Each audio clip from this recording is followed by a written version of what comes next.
Xoş gördük əziz dinləyicilər. Trumpın 28 maddəli o sülh bəyanatının hələ də təsirləri ortadan qalxmayıb və xatırlayın ki, bu bənd ortaya çıxdıqda o saat Bloomberg qəzeti belə bir məlumat yaydı ki, İngiltərə öz ordusunu Ukraynaya göndərməyə hazırdır. Əslində bu kralın mesajı idi Trumpın bu hərəkətinə qarşı və bu gün Trumpa qarşı da kifayət qədər ciddi yəni tənqidlər gəlməyə davam edir və dünənləri də Putin bilirsiniz KTMT-nin iclasında mətbuata verdiyi açıqlamada Qırğızstanda bildirib ki, biz Avropaya təhlükəsizlik qarantiyası verməyə hazırıq, ona hücum etməyəcək, biz bunu kağızla göstərə bilərik.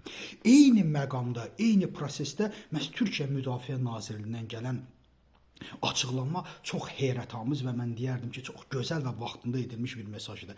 Türkiyə Müdafiə Nazirliyi də bildirdi ki, biz Ukraynaya Türk ordusunu göndərməyə hazırıq.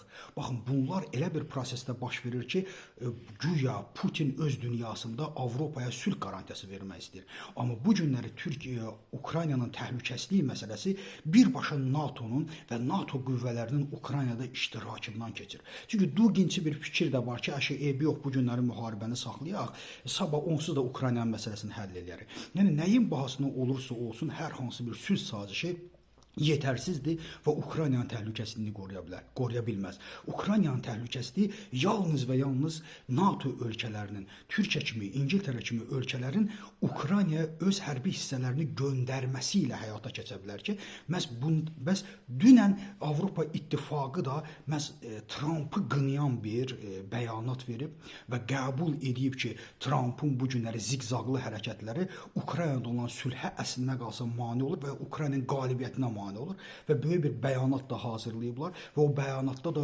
Rusiyanın dondurulmuş pullarının Ukrayna üçün istifadəsinə artıq qərar veriblər. Yəni, nə olursa olsun, artıq biz bu prosesdən bunu başa düşdük ki, belə bir proses Ukraynanın uduzdurulması və yaxud da Ukraynanın zəif saxlanılması Amerikada da Trumpın vəziyyətini ağırlaşdırır və NATO-nun, Avropa Birliyini Türkiyədə başda olmaqla birbaşa bu məsələdə mövqe göstərməyə gəlib çıxardı ki, Türkiyə ilə İngiltərənin mövqeyi demək olar ki, həmişə yaxın olur və həmişə də bir-biri ilə əlaqələndirici olur ki, bu da bizə onu deməyə əsas verir ki, Putinin bu məsələdə heç bir çıxış yolu yoxdur və Ukraynanı hər hansı bir formada təslim etmək mümkün olmayacaq və Ukrayna üçün ən gözəl təhlükəsizlik və Ukraynanın qarantiyası da yalnız və yalnız NATO ölkələrinin Ukraynaya sülhməramlı qüvvə göndərməsi ola bilər ki, bu da Rusiyanın bütün planlarını alt-üst eləyir deyə bilərik. Təşəkkürüm diqqətinizə görə.